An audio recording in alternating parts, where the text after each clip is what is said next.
Welcome to the Padres Postgame Show on the Padres Radio Network. Coming up, we'll deliver a full recap of today's game, including highlights from the biggest moments. We'll take a trip down to the manager's office to hear from Mike Shildt. Plus, we'll bring you scores from around Major League Baseball. The Padres Postgame Show starts now on the Padres Radio Network.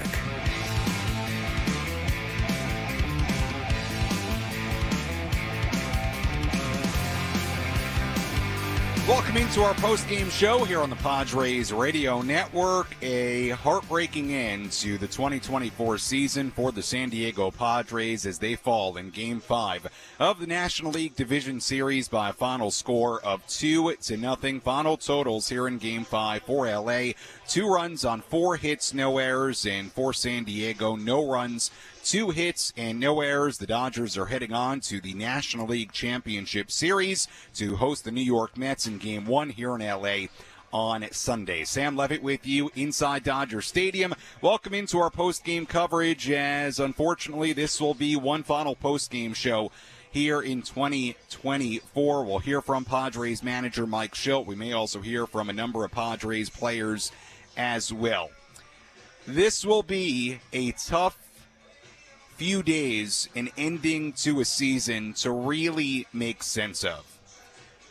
The Padres, somehow, some way, in the final 24 innings of their season, did not score a run as they lose this game 2-0. Think about it this way.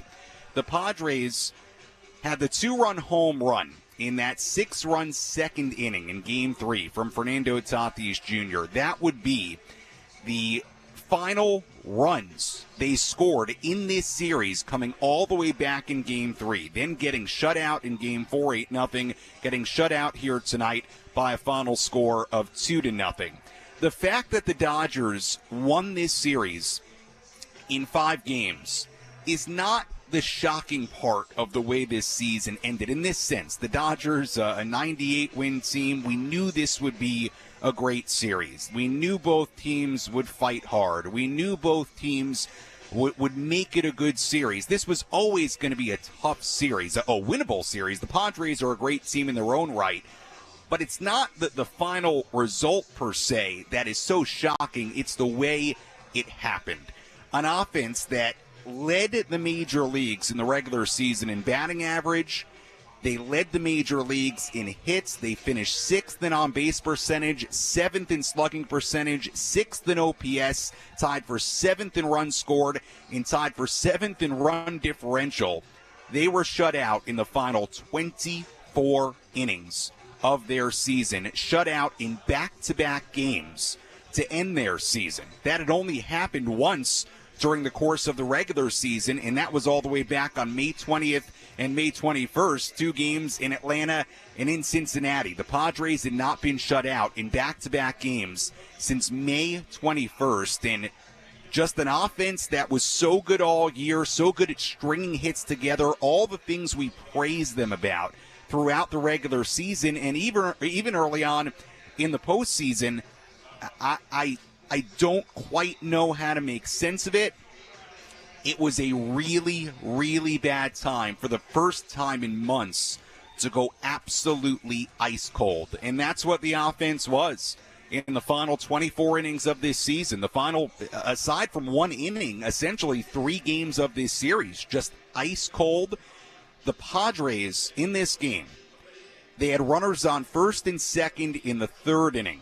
With 1 out, Fernando Tatis Jr. grounded into an inning-ending double play. At that point, it was only a 1-0 LA lead. The Padres did not have another base runner after that. 19 batters in a row set down from that Tatis double play to end the 3rd through the end of the game. 20 outs recorded in a row because it was a double play, but 19 batters in a row retired. We're going to be thinking about this one. There's just no doubt about it. Certainly Game 4 played a role. But it was just, as Jesse and Tony said, it wasn't on the bingo card for the offense to shut down in this type of way. It just was not. I did not, and I'm sure you listening out there in San Diego and beyond, I did not see this coming as far as the offense going as ice cold as it did for 24 consecutive innings to end this series and end the season. Postseason baseball is different. You certainly tip your cap a bit to the LA Dodgers, what they did, what Yoshinobu Yamamoto did tonight with 5 scoreless innings, what their bullpen did tonight once again. Look, their bullpen was unbelievable in the final 2 games of this series. Bottom line, unbelievable. Quite frankly, they were unbelievable in Game 3 as well. So the Dodger bullpen was great. But you just didn't see this coming this way. For an offense that had been so good, so cohesive. We praised them all year for what they did offensively. There's no other way to put it. Just a stunning end for a stunning way for this season to end.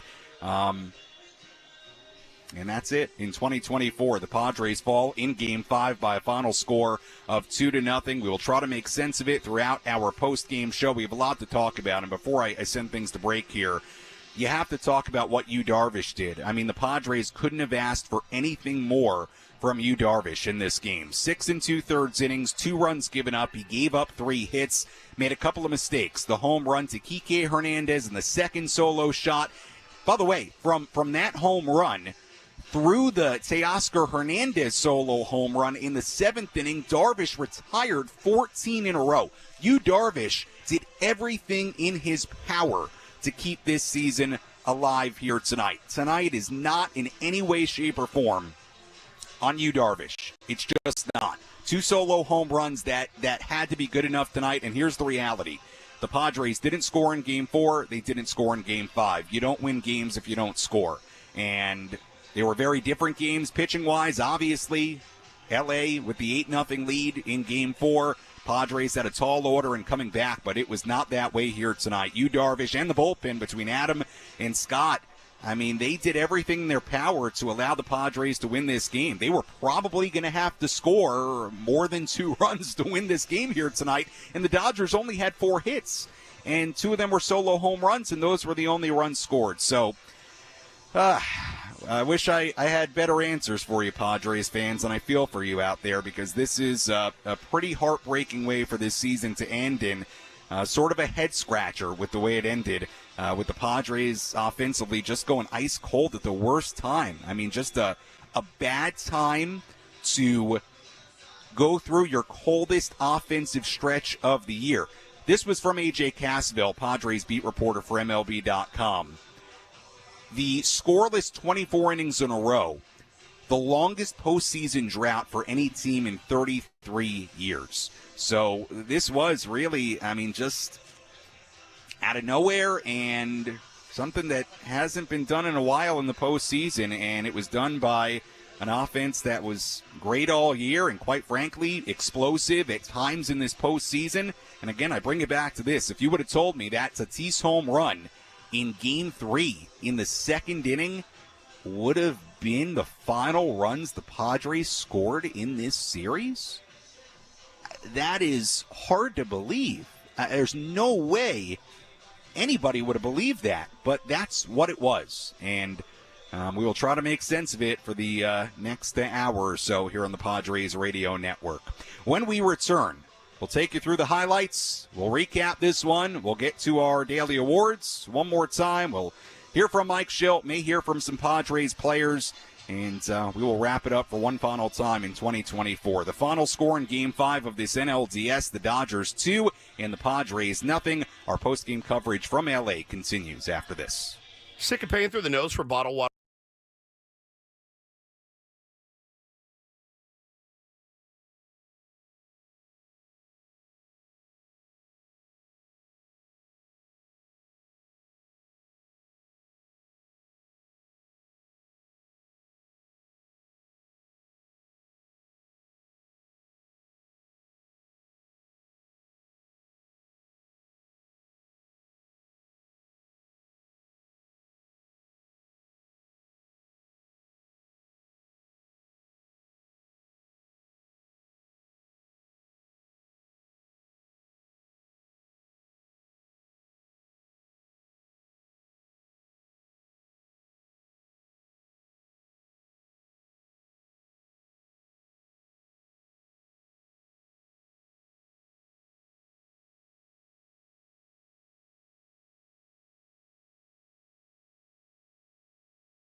Our post-game show continues here on the Padres Radio Network. Sam Levitt with you here at Dodger Stadium in L.A. as the Padres season comes to an end here tonight in Game 5 of the National League Division Series. The Padres had a 2-1 lead after a Game 3 win in this series, but they proceed to drop Game 4 8-0. They proceed to lose Game 5 by a final score of 2-0, and that's the way it goes down in 2024. The Padres do not find a way to win this NLDS. It will be the Dodgers who head on to the NLCS. They will host the New York Mets here at Dodger Stadium beginning on Sunday. We have a lot to do on our post-game show as we have one final post-game, unfortunately, here in 2024. We'll hear from Padres manager Mike Shildt coming up in just a little while, so stay tuned for that. We may also have some additional post-game reaction from inside the Padres clubhouse, and so we'll get into everything. We'll take some of your phone calls coming up later as well as we try to let's be honest about it, make sense of what was a very disappointing, obviously, and quite a stunning way to end this season with the Padres offense just picking a very, very bad time to go through quite literally their coldest stretch of the year. The Padres, again, like I said in the open, they were shut out in back-to-back games on May 20th and 21st. But let's be honest about it as well. This had been a real different team from the All-Star break on, and really throughout the course of the regular season, a really good offensive team. This was an offense that led the majors in batting average and hits during the regular season, and somehow, some way, the coldest stretch of the year, 24 consecutive innings without scoring a run, happened from Game 3 after that 6-run second inning all the way until the end of this series. The Padres never scored another run. And in this game here tonight, the Dodgers retired the final 19 batters in a row. It was a double play that started that stretch, so it was really 20 outs in a row after that Fernando Tatis Jr. double play to end the third, and that third inning somehow became the only real threat the Padres had in this ball game here tonight as the Dodgers win Game 5 of this NLDS. We don't have a ton of highlights to play you. I don't think these highlights are going to get you in a great mood, but we've done it every single night during the 2024 season and in the postseason. Let's recap this game from start to finish.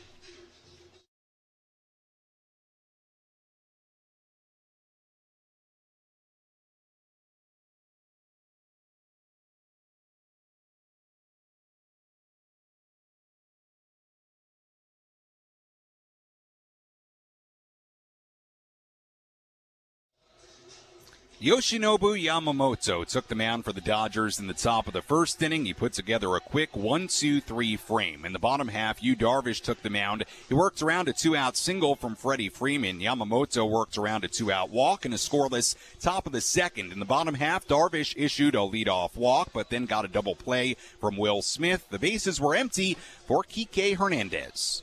Here's Kike Hernandez. He launches to left field. Profar's back to watch. Nothing he's going to be able to do. They call him Mr. October around here, and Kike just put it deep into the left field pavilion at Dodger Stadium. 1-0 LA. That's all Yu Darvish gave up in the bottom half of the second. We went to the top of the third. The Padres picked up their first hits of the night, back-to-back one-out singles from Kyle Higashioka and Luis Arraez. But Fernando Tatis Jr. grounded into a 5-4-3 double play to end the inning. Darvish was keeping it 1-0. He pitched a 1-2-3 bottom half of the third. Yamamoto did the same in the fourth inning. Darvish retired the side in order in the bottom half. Yamamoto set the Padres down in order in the top of the fifth inning. He had retired 7 in a row, and the Padres at that point had not scored in 20 straight innings going back to Game 3. Darvish then pitched a 1-2-3 bottom half of the fifth. He had retired 10 in a row following that solo home run from Kike Hernandez. Yamamoto was done after 5. Evan Phillips came in for the top of the sixth inning. He retired the side in order. The Padres still trailed just 1-0. Darvish continued to just deal. He quickly set down the side in order. In the bottom half of that sixth inning, he had retired 13 in a row. So we went to the seventh inning. Padres still down just 1-0. They were desperately searching for any offense at all. Phillips went back to work. He struck out Jurickson Profar. He struck out Manny Machado. Dave Roberts then went to lefty Alex Vesia to face Jackson Merrill. Vesia struck him out. the inning was over. Darvish went back out for the bottom half of the 7th inning. He got a line out from Freddie Freeman to start the frame. 14 in a row retired, but then it was Teoscar Hernandez.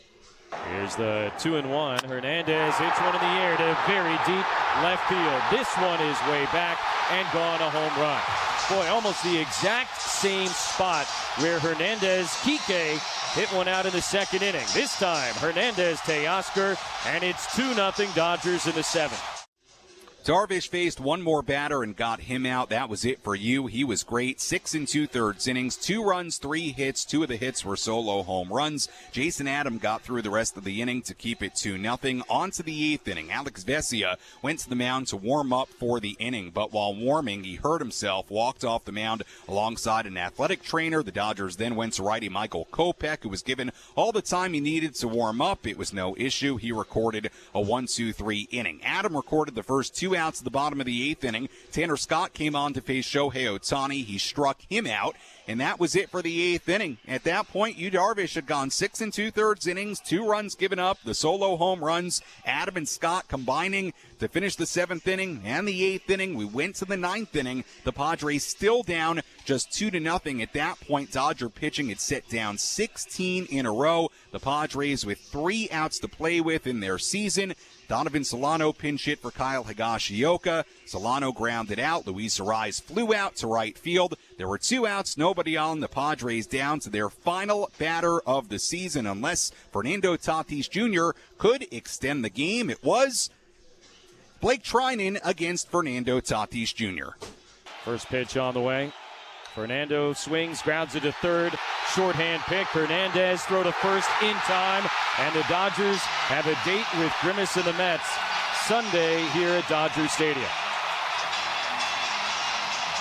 Back-to-back shutout wins to clinch the division series. Final score here tonight. The Dodgers 2, the Padres nothing. And 24 straight scoreless innings thrown by Dodger pitching to end this series. And that was that in 2024. Padres fall in Game 5 of this NLDS by a final score of 2-0. Like Jesse said, 24 consecutive scoreless innings for the Padres offense to end the postseason. And the Padres fall in this National League Division Series. The Dodgers are moving on to face the New York Mets in the NLCS. We'll step aside. When we return, we'll continue to break this one down. We should hear from Padres manager Mike Shildt coming up a little bit later. We should potentially have some additional post-game reaction from inside the Padres clubhouse. Much, much more to come as we wrap it up here at Dodger Stadium. Final score in Game 5, Dodgers 2 and the Padres nothing. More post-game after this.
Our post-game show continues here on the Padres Radio Network. Sam Levitt with you inside Dodger Stadium here in L.A. as we continue to break this one down. Hopefully we'll be able to hear from Padres manager Mike Shildt. He is speaking in the interview room right now here at Dodger Stadium. We are working on hopefully getting you that audio at some point during our post-game coverage. The Padres fall 2-0 in Game 5 of the NLDS. The Padres season is over. They unfortunately, after having a 2-1 lead in this NLDS, they lose Game 4, 8-0. They lose Game 5 by a final score of 2-0. Let's quickly tell you about today's catch of the game. Which defensive play had the biggest impact on the game? That is swung on, line into left field, Profar charging, dives forward, and he makes the catch. Let's take a listen to the catch of the game, presented by the Fish Market San Diego Bayfront. Before or after the game, enjoy their fresh catch of the day. Fresh local seafood is always on the hook at the Fish Market, located at 750 North Harbor Drive. All right, no audio for catch of the game today, to be totally frank with you. There wasn't a whole lot to choose from the Padres side of things as far as stellar defensive plays. Really, there wasn't a defensive play in this game for either side that really stood out in a major way. I will say this, though. A couple of nice plays at third base by Max Muncy in the 9th inning, and trust me, it gives me no pleasure to be handing out catch of the game to the other team, but kind of the way it went here tonight. Nice plays by Muncy, couple of ground outs in the 9th inning. Hey, if he's not a great defensive third baseman, he doesn't make those plays, who knows how that 9th inning goes and potentially gets the Padres tying runs to the plate. So we'll kind of refer to that for catch of the game here tonight, but nothing defensively really stood out in a major way for either team. There was nothing super flashy. I mean, let's just be honest about it. This was a weird Game 5, a weird decisive game. I mean, there were 2 solo home runs, and that was it. If you want to put the Padres' overall offensive struggles to the side for a second, it's just a weird Game 5. I would have never said this would have been a 2-0 game. It didn't feel that way coming in, and unfortunately, that's the way it was here tonight as the Padres fall 2-0 in Game 5 of this NLDS. All right, let's step aside. When we return, we will talk more about the game here tonight, the way this season ended for the Padres. We will take your phone calls if you want to get them in, 833-288-0973, 833-288-0973. If you want to chime in and try to make sense of what happened here in the final couple of games of 2024 for the Padres. Again, the final score in Game 5, the Dodgers 2 and the Padres nothing. Our post-game coverage continues from Dodger Stadium after these words.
Our post-game show continues here on the Padres Radio Network. Sam Levitt with you here inside Dodger Stadium in L.A. as the Padres fall 2-0 in this Game 5 of the NLDS. As we continue to wrap things up here on the Padres Radio Network, we appreciate you joining us on this Friday evening. Very much so appreciate you joining us all season long. I certainly wish we had a better night to spend together, but unfortunately this will be one final time on our post-game coverage in 2024 as the Padres unfortunately do not score in the final game of their season here in Game 5 of the NLDS. They muster up just 2 hits, and sort of amazing thing, you just look at the box score, you look at the events that went on here tonight. I mean, the Padres had 2 hits in this game. Kyle Higashioka, a single in the third. Luis Arraez, a single in the third. Back-to-back singles with 1 out. Fernando Tatis Jr. grounding into a 5-4-3 double play to end the third inning. And from that point on, they would not have another base runner. From that point on, Tatis grounding into the double play. That would be the start of 19 in a row retired by Dodger pitching between Yamamoto, who...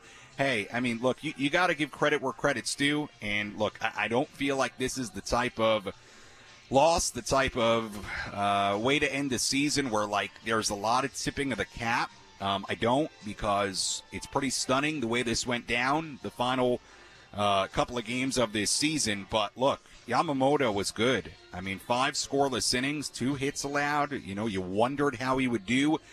Early in the game, the Padres had scored on him in the first inning, each of his 3 starts against him. And I'll tell you what, he set the tone early. 1-2-3 inning against Arraez, Tatis, and Profar, and kind of set the tone for the whole game if we're being real about it. And then Yamamoto worked around a 2-out walk in the second, worked around the 2 1-out singles in the third, and then he retired the final 7 in a row to end his outing, and then handed it over to the bullpen. And the Dodger bullpen won him this series with the way they pitched in Game 4 and the way they pitched here tonight, trying to protect what was a 1 and then a 2-run lead with Phillips, Vesia, Kopech, and Treinen combining for 4 scoreless innings to end this game. Again, we're working on hopefully getting you the Mike Shildt audio from downstairs, working on it, having some technical difficulties, so we'll try to get it for you if we can. Can't make any promises, but he has spoke down in the interview room. If we have to read quotes or something like that, we'll do that. But we are working on it for you. We certainly want to get that audio to you after the season ends here in 2024 in Game 5 of the NLDS. But while we wait for that and whatnot, Let's hit the phones a little bit. 833-288-0973. Let's go to loyal listener, loyal caller, Katie in Oceanside. Katie, welcome to the Padres postgame show. Hi, Sammy. I'm not going to lie. I'm definitely very emotional tonight. It is absolutely unbelievable. I've been saying on social media tonight that if you wrote this as a story or, a TV show, it would be unbelievable. No one would believe you. No, you can't even make that because people won't believe you. It is such a sour way for the season to end. And the thing with the Padres, Sammy, let me just say that it's not just that they managed to lose. It's that they managed to lose in like the most spectacular and soul-crushing way popular. I mean, the drought, what'd you say, 33 years of a drought in scoreless postseason innings? I mean, who else does that happen to except the Padres? So I'm just going to take tonight to be sort of sad and upset, and tomorrow it'll be, countdown to spring training. I'm definitely not watching one more pitch of this postseason. But, thank you, Sammy, for everything you've done this season. You've been an absolute joy, and thank you so much for taking my call and letting me sound and be a part of this evening. All right, Katie, appreciate the phone call. Look, it's a pretty stunning way for the season to end. There's no doubt about that. Look, I keep staring at this 24 consecutive scoreless innings, and it's just hard to make sense of. Again, I said it in the open, and I mean this I'm not saying like I would have picked the Dodgers to win the series. I would have picked the Padres at the start of the series. That was my prediction. But the fact that the Padres lost to a 98 win team, is not the most stunning thing. That this series went 5 and it was back and forth, and like that's not the stunning part of it. Okay, Padres were a great team this year. Great teams do lose series. The way it happened, though, I think is quite stunning. I mean, I did not see it coming. The offense going as ice cold as they've gone all year, and they just picked a bad time to do it, like the worst time to do it, and I don't know what to quite make of it, to be honest with you. Just a really bad time to go ice cold, and that's all there is to say. I wish I had more to say. I wish I had more explanation for you. Just a really, really bad time to go ice cold. Let's go to Larry calling in from Escondido. Larry, you're on the Padres postgame show. Go ahead. Hey, Sam. How's it going? Man, obviously just completely heartbroken right now. That was a tough game to go out on. We just could not pull it together in these last few games. I mean, it's funny, you hear the term that offense wins game and defense wins championships. Well, it's opposite in this situation. I mean, we just could not get our bats going. I mean, Darvish was absolutely great. I mean, I know he gave up the 2 home runs, but the Dodgers pitching they just put it on us, and it's heartbreaking. I mean, I will say we do have a lot to look forward to. And, it's been a great time to be a Padres fan over the last few years because we're making some good, postseason runs and stuff. So, I mean, I'm proud of the guys. I do not want to see the year end this way, but it is what it is. And I just truly hope that the Mets just mop the floor with these Dodgers. I'm so sick of LA, so we'll see what happens. But anyway, Sam, love your show. Love everybody at 97.3. So tough loss. Yeah, no, for sure, Larry. Appreciate the phone call. Yeah, it's very, very tough. Look, Padres fans, I feel for you. I do. I mean, this was a wonderful season that provided a ton of hope and great memories and great wins and excitement. I think that is why this makes it so incredibly stunning the way it ended.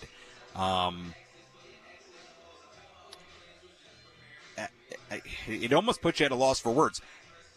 It is just they somehow in the final 2 games, and especially here tonight, like Game 4, look, they fall behind 3-0 in the first couple of innings. Cease wasn't great. It's 5-0 after Hoeing comes in, gives up the home run to Smith. Okay, look, we may be debating that, whether, Cease was the right move for Game 4, all of that. But here in Game 5, to watch the offense after an off day continue to struggle to get anything going, you felt like tonight, if this team, was going to resemble who they were all year, that there was going to be some spark, some kind of rally, and they just could not get anything going. The last couple of games, and tonight in particular, I think Game 4 and Game 5 were really, really different. I do.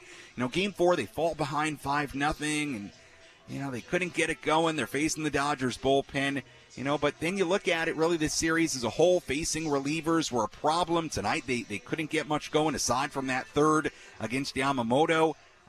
It's hard to make sense of it. It really is, because of the way the offense was all year and the way this team battled in these kinds of games all year. I mean, that was their reputation all year, right? The magic of coming back, all the rallies, all the never say die attitude, all of it. And it just did not happen offensively at all in this final game. And again, you go back to that second inning of Game 3, it is just a little mind-boggling to imagine that Tatis home run to cap the 6-run second against Walker Buehler at home at Petco Park, that would be the final runs they would score of this series. There is nobody, no expert, no analyst, no fan, there is nobody that could have predicted that the Padres would then lose in 5 games, number one, but not score again.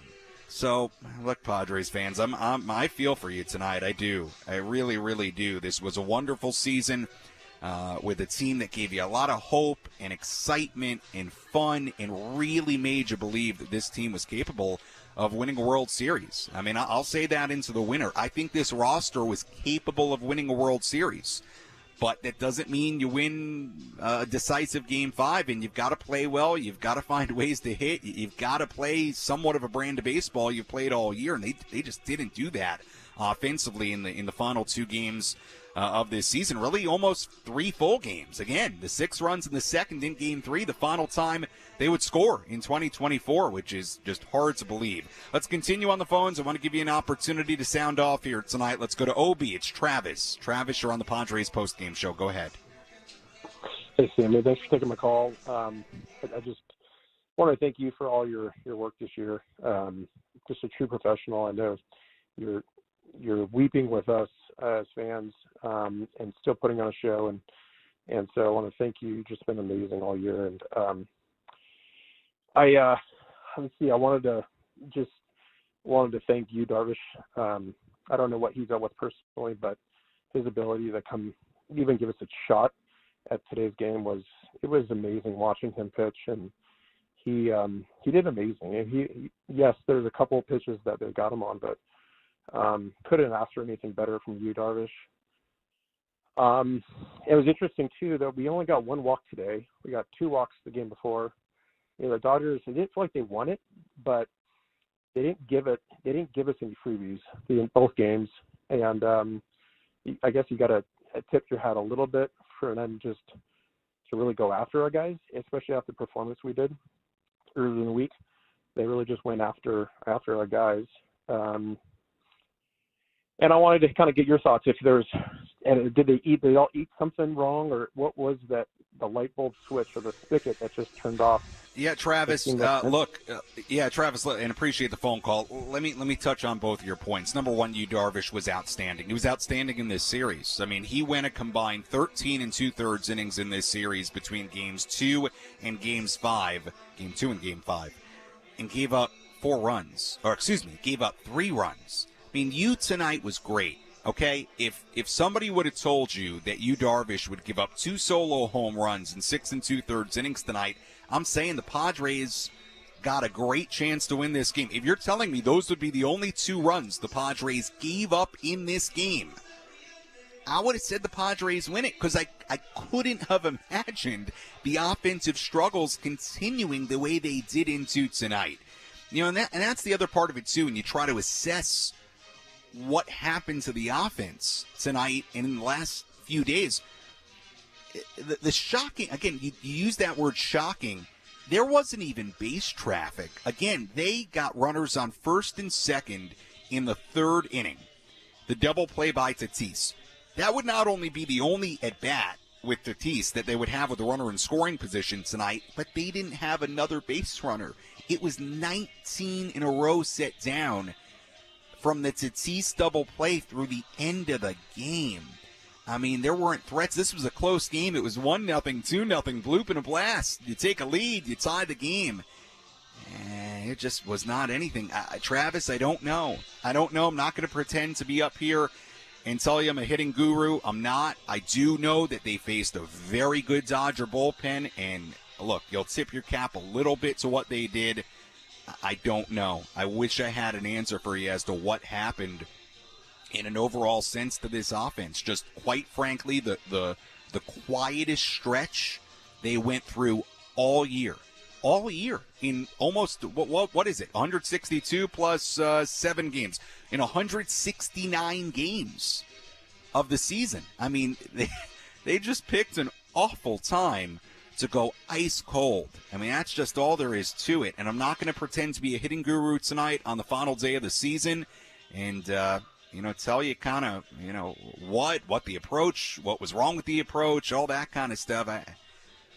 They just could not get anything going. Let's take one more phone call, then we'll get into some other stuff. Let's go to Jamie calling in from Vista. Jamie, you're on the Padres postgame show. All right, Jamie, no longer there. All right, we'll get back to your phone calls, perhaps a few more a little bit later in our postgame coverage. Again, the Padres fall 2-0 to the LA Dodgers here in Game 5 of the NLDS. The Padres season is over. Dodgers are moving on to the NLDS. CS. All right, let's step aside. We're going to reset here. When we return, we will have a look at our player of the game. We'll also talk about, we'll play a play of the game for you, as well as the Padres fall 2-0 to the LA Dodgers here tonight in LA. Post-game coverage continues when we return on the Padres Radio Network.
Continues here on the Padres Radio Network. Sam Levitt with you inside Dodger Stadium here in LA as the Padres fall by a final score of 2-0 to the LA Dodgers in Game 5 of the NLDS. A very disappointing end to the Padres. Very exciting 2024 season, not the way anybody wanted it to end after the Padres had a 2-1 lead in this best-of-5 series.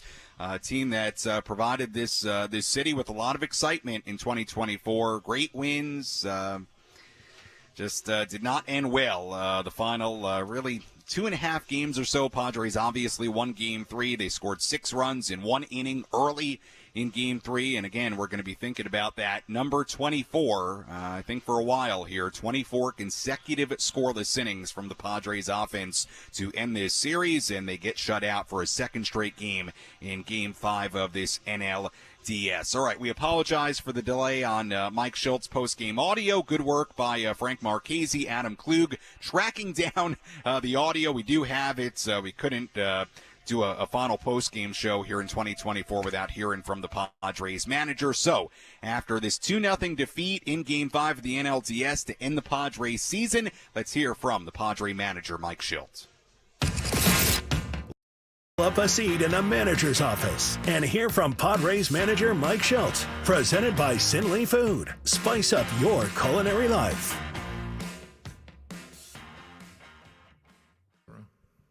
Mike, how do you sum up this year from your seat? We'll get into the game in a minute, but just this year for you. It's tough to sum up, but there's a lot of emotion taking place. Mixture, obviously a ton of disappointment, in the end result, but no, nothing but absolute respect and admiration for our entire club. You know, it's a club that from day one poured everything they had into this. Every single guy. And they did something that was really special. They did it for each other, and they did it for San Diego. And, you know, went into the season with a lot of question marks. And I was really pleased how the organization was able to get together so quickly. You know, it starts at the top, and I appreciate the commitment from ownership and AJ. I'm very grateful for AJ and our relationship. But I'm ultimately grateful for the guys in our clubhouse that brought it every single day, man, and didn't back down from anything. And also really grateful for the way they did it. You know, they did it with effort, enthusiasm, love for each other, love for our community, and respected the game. You know, had fun with it too, and that's a part of it that I enjoyed quite a bit. Is our players had fun and played free and played with enthusiasm, and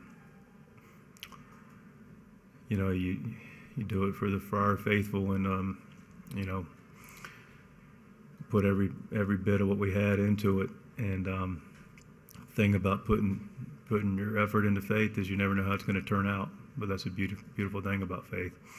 And we have it, and we're just grateful for our community, but disappointed that we weren't able to get to an ultimate goal that we all share. You guys led the league in hitting.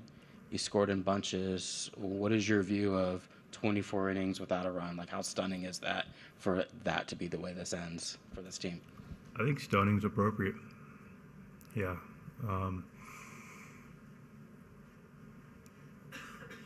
got to tip your hat, you know, and while we're doing it, you know, congratulations to the Dodgers. You know, they hard fought, a lot of things going on in the series. Had them down, they were able to come back and you know, so congratulations to them.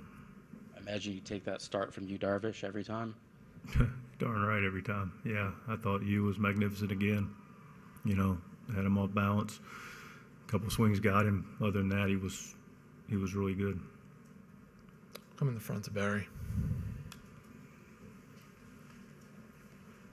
Hey, Mike. I'm not going to go into the complete chapter and verse of this, but you know, we have the three top teams in baseball are still in the playoffs. Spending teams in baseball are in the playoffs. You ran up against a franchise here with $700 million player and a couple of other $300 million players. It really, in the end, when you look at the difference, you know, the Padres cut money this year. They cut about $90 million. Do you think that tips the scales? I mean, all the things that you just said and elucidated about how hard you worked all season just to stay toe-to-toe with a team like that? That's a lot to unpack. I think it's a good question. You know, back to Jeff's question about summing up the season, being able to regroup as quickly as this organization did, and like you said, cut whatever it was, $90 million, and you know, we also lost a lot of, you know, big name free agents and went elsewhere. But again, I give AJ and our group credit. You know, we compete with what we have, and what we have is really good. What we have is really good, and we've got a good foundation moving forward. I don't expect this to be a one-off. I firmly expect this group to come back and be ready to go for the, you know, consecutive playoff run for 2, 3, 4 years. That'll be historic in San Diego baseball history. You know, as far as the payroll goes, ultimately it comes down to playing good baseball, and we did that all season. But do you think that the scales are kind of tipped by the fact that, you know, the Dodgers are going to just keep spending? I mean, that's not going to change. No, it's probably not going to change. But I give, zero energy or thought towards that. Blessed to work with the club we've got, and we're going to get the most help we have, and what we have is plenty, and I'm confident our ownership and AJ will only complement what we are doing now. We'll take two more on back row, and then we'll finish up with Russell. Mike, when you kind of consider how you guys were able to approach Yoshinobu Yamamoto in Game 1 versus today, what's the difference in your mind? Well, it's the best we've seen him. We were able to get him in the second game in Korea, which feels like 100 years ago, and get 5 in the first. And we had some good at-bats with him earlier in the season. Had a good at-bats early in the game, earlier in the series. And I give him a lot of credit. Fastball looked like it had a lot of life. Had to be pretty exciting for Japan tonight, or in their case today. He was good, a lot of life to his fastball, in and out, through secondary when he needed to, and we just couldn't string anything together. So I thought he rose the occasion. And Russell. Mike, identity was something you talked about from spring training through the regular season and in the postseason. I know the result isn't necessarily something that you look on, but when you look on the foundation that you guys were able to build here in year one with you at the helm, is that something that you look to and say, this is something we can hang our hat on for years to come? Yeah, we know. It's important. If you don't have an identity, you don't stand for anything. Just like I mentioned about your faith, whatever your faith might be, if you don't have it in anything, you're rudderless, right? But when you have an identity, you have a clarity of what and how you're going to compete. And the staff, is a good opportunity for me to thank the staff right now. Our staff did an A+ job this year with our players. I mean, the players get the credit for the success we had. I'll take the ultimate, whatever there might be for not getting where we wanted to. But the staff did a great job of creating that identity, and that identity is only as strong as its challenges. And we were challenged a lot this year, and our identity only got stronger. So it's now part of who we are. And that's what I mentioned earlier to Barry's question a little bit. That's why I can feel good about moving forward, that we stand for something that we believe in, how we play and compete, how we do it together. That'll only get stronger and allow us to continue to have these moments in postseason and beyond. All right, Mike, thanks to you, your team, your staff for the last 10 days or so. Thank you. All right, that was Padres manager Mike Shildt after this 2-0 loss in Game 5 of the NLDS. Sam Levitt back with you inside Dodger Stadium here in L.A. Well, look, Mike was asked about the 24 consecutive scoreless innings, and he used that same word that I've used for the last 45, 50 minutes, whatever, stunned. That's how I feel. I guess good to hear that the manager kind of feels, I think, what a lot of you out there are feeling right now, again, stunned. Again, it's not the fact that the Padres necessarily lost the series, and I don't mean that in a way to make it like anybody out there was expecting them to lose. I think every Padre fan entered this series with a lot of confidence about winning this series, but you were facing the team that had the best record in baseball this year in the LA Dodgers, a good team. I think everybody would have acknowledged that.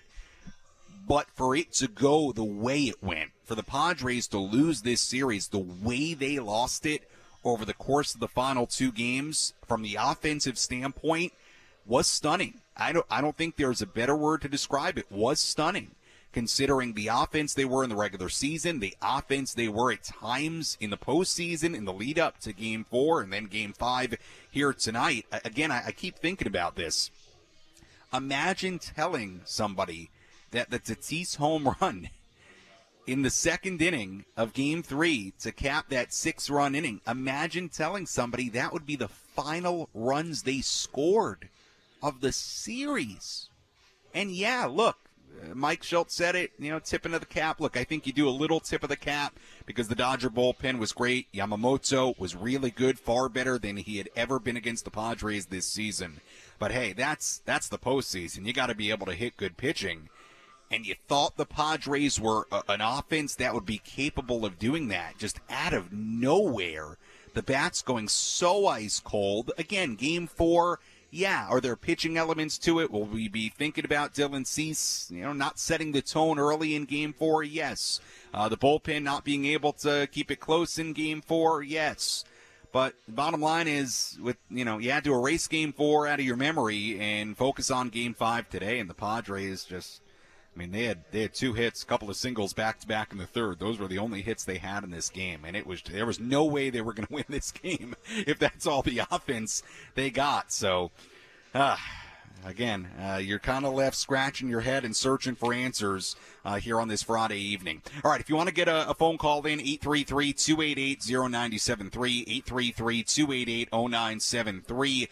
We don't have any commercial breaks left, so if you want to get a call in, you've got the next few minutes to get it in. We will take your phone calls. Hey, it's the final time we're going to get together here on the post-game coverage in 2024, of course, so we'll dole out some thank yous before we go as well. And in what was, just to say it again, a really wonderful year, and that is also an element of what makes this, I think, so hard. A wonderful year that was full of excitement and big comebacks and big moments, but they did not have one big comeback left in them. You kind of were wondering in the final innings there if there was a rally in them, if there would be a big-time swing, a big-time moment, and it just did not come. But obviously a year that, aside from the last couple of games, a year that was wonderful. You heard some questions there, more kind of looking towards the future, and we are going to have plenty of time to talk about that in the next days and weeks and, quite frankly, months. Look, if you just want to take a snapshot of 2025 real quick, look, this team should be right back in the mix. A lot of guys that will be back. Certainly there are things to address. Dirksen Profar is going to be a free agent. He did not have a very good postseason. Kyle Higashioka is going to be a free agent. But look, you look at guys like Arise and Tatis and Machado and Merrill and Bogarts and Cronenworth and King and Darvish and Cease. You're going to be without Joe Musgrove next year. In the bullpen, Adam, Suarez, Estrada, Morjon. Yeah, this team, and I'm sure A.J. Preller in the next, few weeks is going to get working on it, or at least thinking about what he's going to do before the World Series comes to an end and free agency starts and all that. This team should be right back in the mix, I think. But yeah, it's a really tough way for what was an otherwise wonderful season. A really, really tough way for it to end. Let's squeeze in some more phone calls here. Let's go to Kalani calling in. Kalani is here in L.A. Kalani, you're on the Padres postgame show. Go ahead. Hey, thanks so much for having me. Yeah, I'm representing my hometown up in L.A. It's tough being a Padres fan up here. I got heckled today, actually, but it's all in good fun. It shows that the rivalry is really there. I wanted to talk about how the hitting, at least the approach for these last couple of games, really reminded me of the 2023 season, in the sense of a lot of people wanting to be the hero, a lot of strikes like down the middle and looking, a lot of maybe getting in their own heads or wanting to please the Padre fans in some way. I wonder if Victor Rodriguez had some kind of different approach there. Or what it could have been. It could have been the players thinking too much of themselves, but it really did remind me of the 2023 season.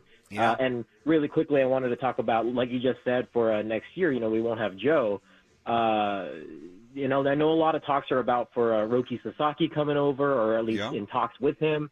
Currently, the MPB's in their postseason also, and he's in it. He's on the Marines. And I think I saw some article recently saying that it'll depend on their performance in the postseason whether or not they want to post him after their season, or if they're going to wait a whole another year. Because I think if they wait another year, they'll get better benefits from the MLB. Yeah, Kalani, look, I'm not going to pretend to be an expert on the situation with Sasaki and what all that's going to look like, and appreciate the phone call. Look, we're going to have plenty of time to talk about stuff like that. Look, to your point on the 2023 comparison, look, I think that's unfair to this team because they showed all year they were a very different group.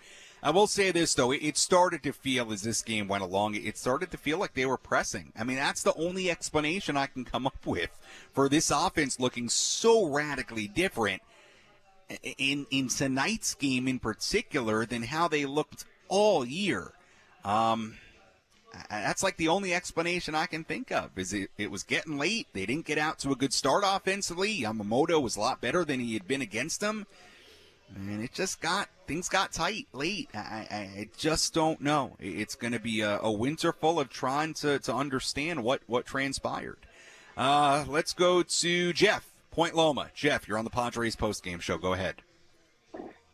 Sammy, thanks for taking the call. And I want to just thank all you guys at 97.3 The Fan. I can list everybody off, and I'll forget somebody, and like Frank will be all pissed off tomorrow, or Adam or something like that. So just thanks to all you guys, and, you know, all the shows and everything like that, covering everything all year long. Hey, they press too much. But you know what? Hey, it's baseball. Yeah. So we wake up on February, and we start it again. Thanks for taking the call, Sammy. Yeah, Jeff. Hey, look, I'll talk more about that in a few minutes here about kind of looking ahead here. But yeah, I don't know. Maybe you want to call it pressing. I don't know. You know, I see a comment in our YouTube chat that makes a good point. You know, they were up 2-1 in this series. Now, again, I think you really got to separate games 4 and 5. I think they were really different. You know, they fell behind in Game 4. It was 5-0 after a few innings. Offense wasn't getting it going. They were struggling against the Dodger bullpen. And that game got to a point where it just kind of felt like you were like, all right, well, this just wasn't our night. I guess this ain't going to be the night where they clinch it. And, hey, let's go up to L.A., let's regroup and bounce back. And they just did not bounce back.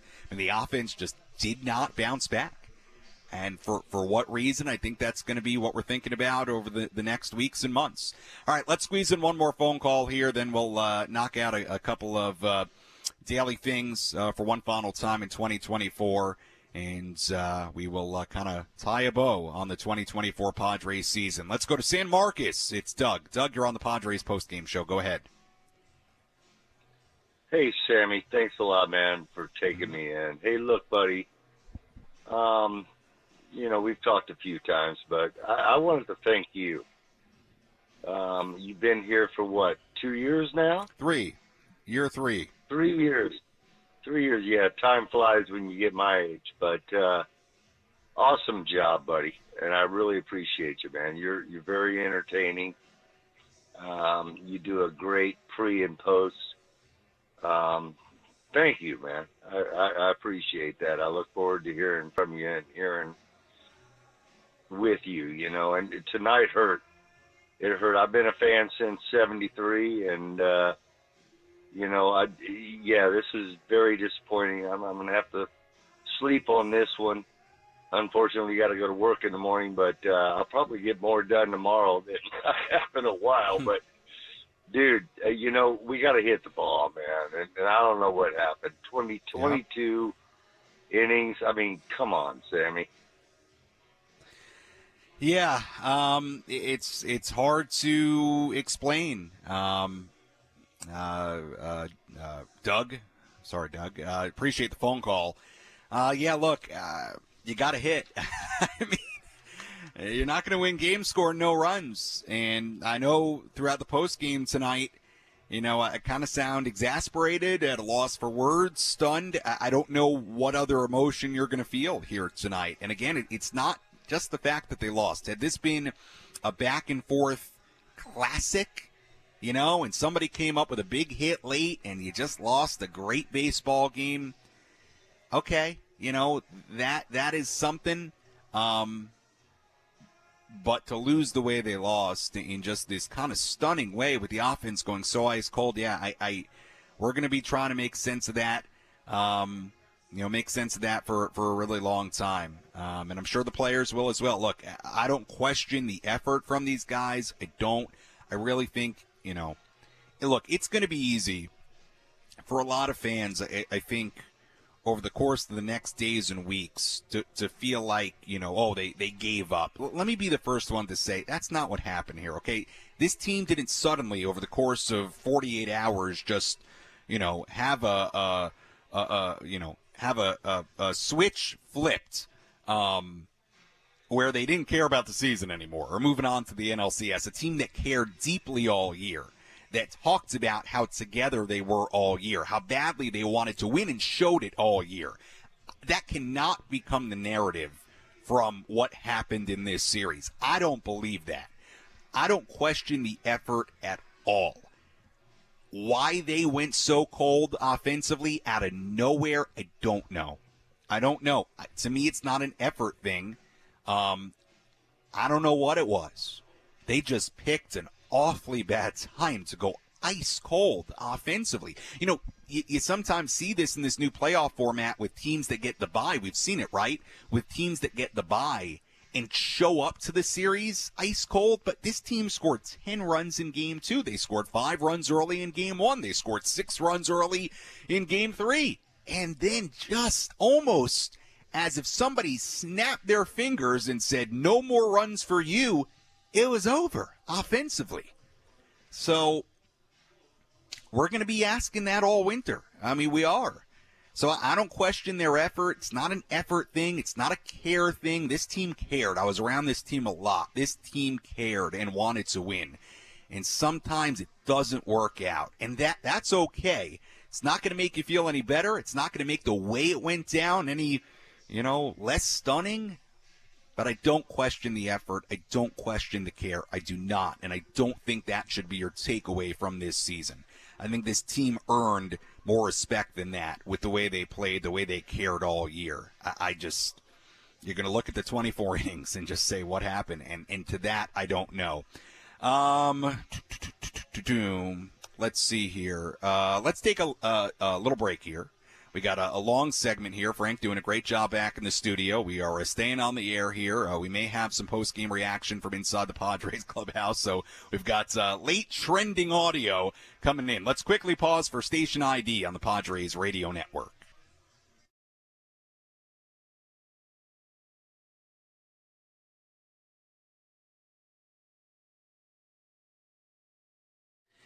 Sam Levitt with you here in Dodger Stadium in L.A. Final score in Game 5 of this NLDS, the Dodgers 2 and the Padres nothing. Phone calls 833-288-0973. Again, 833-288-0973 as we continue our post-game coverage as the Padres season ends here in L.A. in the NLDS. With the Dodgers moving on to the NLCS, they'll host the New York Mets beginning on Sunday. We've got a pretty famous Padres fan on the line, a gentleman that I met earlier this year in San Diego. We are going across the pond right now, and I think somebody that deserves to have his voice heard here tonight. Let's go to our friend Welsh Fryer. Welsh Fryer, are you there across the pond? Hey Sammy, it's not the best of nights, but it's what time is it there? What time is it there? It's currently, I think it's just turning 5 a.m., to be honest. The only thing worse than having to go through this tonight is doing it in the middle of the night. Yep, 5:03 a.m. it's just turned, man. It's absolutely devastating. But I'm going to be deadly honest. I think you're correct. This team has shown passion throughout the whole year. It's absolutely heartbreaking for every single Padre fan out there. But there's no doubt about it. This team, they've wanted to win it all. It just all went wrong tonight. I feel like there may have been too many heroes, but I think it's hard to not be proud of this team. I love this team to bits, and I feel like every other Padre fan should be the same. Yeah, Welsh Fryer, I agree with you. Yeah, look, again, to me, as I drop my computer mouse, pick that up. Yeah, to me, look, and we kind of got to this part of it late in the postgame here. Yeah, I mean, to me, this is not like an effort thing. It's not. It's not a care thing. They didn't just stop caring all of a sudden while up 2-1 in the NLDS. Okay, that's not what happened here. They just went cold. They just went cold, and why that was, if it was pressing, if it was just running into what became a red-hot Dodger bullpen in the final 2 to 3 games of this series, they just went ice cold at the worst time. I mean, they picked one heck of a time to have their worst offensive stretch of the year. But to me, it's not a care thing. It's not an effort thing. Like, I don't feel that way about it at all with what this team showed in 2020. In 2024. All right, let's get to a couple of things here we got to do. let's tell you about tonight's player of the game. Which player had the biggest impact on today's game? Let's find out who is today's player of the game. Presented by Valley View Casino and Hotel. Catch every game at Patties and Pints. Plus, enjoy $4 beer every Thursday. Visit valleyviewcasino.com today. Well, there's no doubt about it. Our player of the game here tonight is Yu Darvish. Look, Yu was great tonight, and Yu was awesome in this series. He was outstanding in Game 2. He was great tonight. 2 solo home runs given up, 3 hits total, 6 2/3 innings, 77 pitches, 4 strikeouts. I mean, Yu Darvish, he did everything he could have done other than being perfect in this game to give the Padres a chance to win. On a night like this, if you give up 2 runs on a couple of solo home runs and you keep your team right in the game, like, what more could Yu Darvish have done? Really? I mean, hey, let that be a takeaway from tonight, that Yu, in a couple of huge spots and in a winner-take-all game, games that have given him trouble in the past, he was great tonight. So he's no doubt our player of the game here tonight on the Padres Radio Network. Absolutely no doubt about it. Yu Darvish should be very proud of what he did here tonight. Unfortunately, the offense just could not back him up. But to give up 2 solo home runs, look, I don't think anybody out there was saying you had to be perfect in this game, and that's asking a lot against this lineup. But when you have no runs on 2 hits, I mean, you could have given up literally the second inning solo homer to Kike Hernandez, and the Padres still lose this game. Didn't matter if he gave up another solo home run or not. So Yu was great. He deserves a lot of credit. He should be very proud. Padres fans should be very proud of him for what he did tonight in a big-time spot.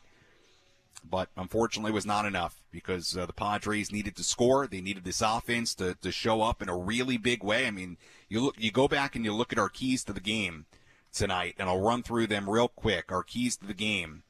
One of them, the first inning. Padres didn't score there. Get this offense going. They didn't do that. They limited Ohtani.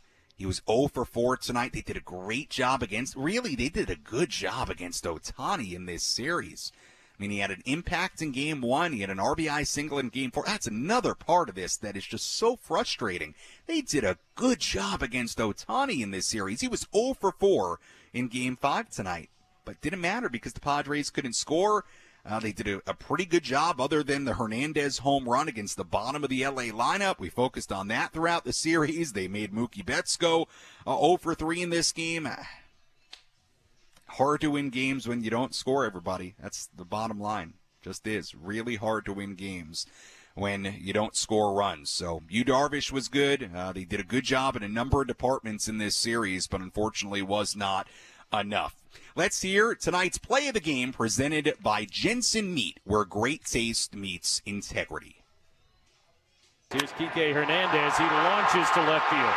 Profar's back to watch. Nothing he's going to be able to do. They call him Mr. October around here, and Kike just put it deep into the left field pavilion at Dodger Stadium. 1-0 LA.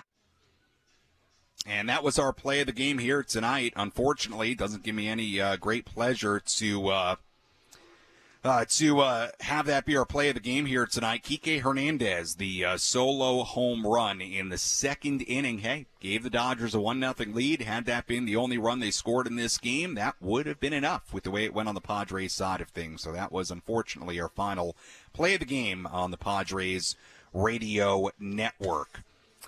All right, Frank, tell me in my ear if we have any other phone calls. We may have some player audio. Do we have no phone calls, Frank? Okay, let's see here. We're getting incoming messages here. Yeah, I'm not sure when we're going to have this player audio coming in. So I think we're going to wrap things up here. We've gone, an hour and 15 minutes on our final post-game of the year. I wanted to make sure we gave you a good, long post-game show to wrap it up here in 2024. So before we get to some final thank yous and whatnot, sign off for one final time here on the Padres Radio Network this season. Look, I understand this was a crushing series loss for a lot of reasons.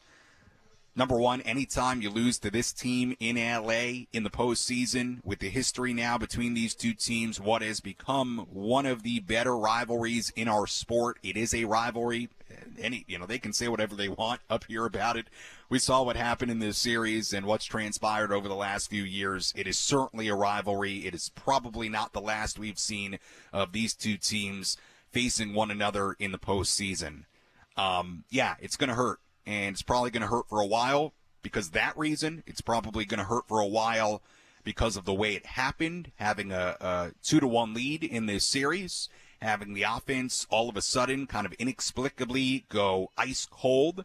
It's going to hurt for all those reasons. And it's also going to hurt, I think, for this reason. And I don't think I'm alone here. This team felt like a group that could have won the World Series. It felt like a complete team, a team that showed fight and heart all year. And all those things can be true, even with what happened here to end the season. It felt like a group that had enough to go get it done. But in sports and in baseball, it doesn't always work like that. And especially in the postseason when it's not about the 162, it's about a 5-game series or a 7-game series, or in some cases now a 3-game series.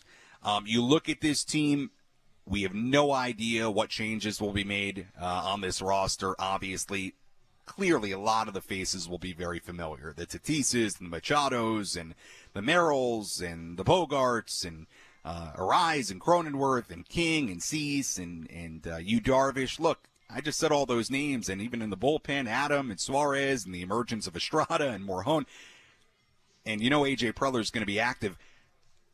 In my mind right now, this team should be right back in the mix in 2025. Obviously, there's a long way between the start of 2025 and October.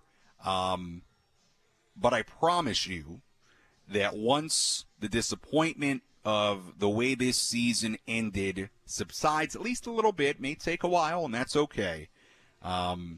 You will be excited for Padres baseball in 2025 as this team goes and tries to win the franchise's first World Series title. And just looking at it right now, I believe they should have a very good shot to put a roster together to compete for that in 2025. So for as crushing as this is going to be tonight and in the days to come, in the weeks and months to come, and it may not go away for a while, I certainly hope when we get to Peoria in February of next year that we're all ready to talk about an exciting team and one that we think has a shot to go on a deep October run and go win a World Series for the first time in Padres history. But obviously tonight, you may not be focused on that, but certainly I hope when we get to Peoria in February of next year, you're kind of revved up, ready to go again. I sure know I will be, and I hope you are too.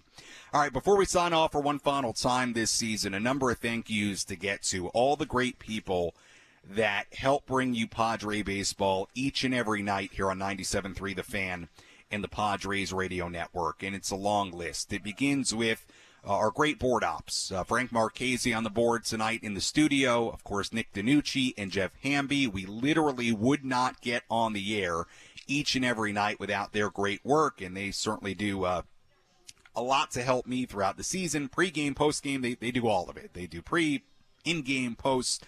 It's a long day for those gentlemen when they're in the studio, and a great job by all those guys putting us on the air, working with us throughout this season. Of course, our trio in the booth, Jesse Agler, Tony Gwynn Jr., Dave Marcus, who have always welcomed me with open arms since the moment I got here right before the 2022 season. Big thank you to those three guys for working with me all season long. Terrific trio in our booth that bring you Padres baseball each and every night. So wonderful to have another season with them. To our great folks at Odyssey 97.3 The Fan, our entire staff, from Michael Valenzuela to Adam Klug, to our great sales staff that helps us with all the different things and sales components we need to do every single day, to obviously the people you hear on air and on the producer side on the station, Ben and Woods, and of course Annie and Elston, Gwen and Chris. You hear me on those programs throughout the season. Big thank you to everybody. It's so wonderful to be a part of the team at 97.3 The Fan. With the Padres, Eric Meyer, Chris Connolly, Eric Rutner, our great Padres PR staff that does a wonderful job helping us out, me out in particular throughout the season, our post-game interviews, coordinating all the different things that they help us out with throughout the season, all the different people we work alongside from the early part of spring training until tonight to bring you Padres baseball, help bring you the content we have each and every day throughout the 8+ months of the Padres experience, if you will, from the start of spring training on. So a big thank you to everybody that we work with each and every day at the San Diego Padres organization. And finally, of course, to you, the fans, the listeners, the viewers on our YouTube stream that tune in each and every day to our pregame and postgame coverage, that listen to the games here on the station, however you listen, whether it be on the radio, on the Odyssey app, on other platforms, however you listen, we really appreciate it. We could not do this. We would not have, the experience we have without each and every one of you that listen and watch and tune in throughout the season, not just what we do on the radio, what we do on social media, really from spring training on.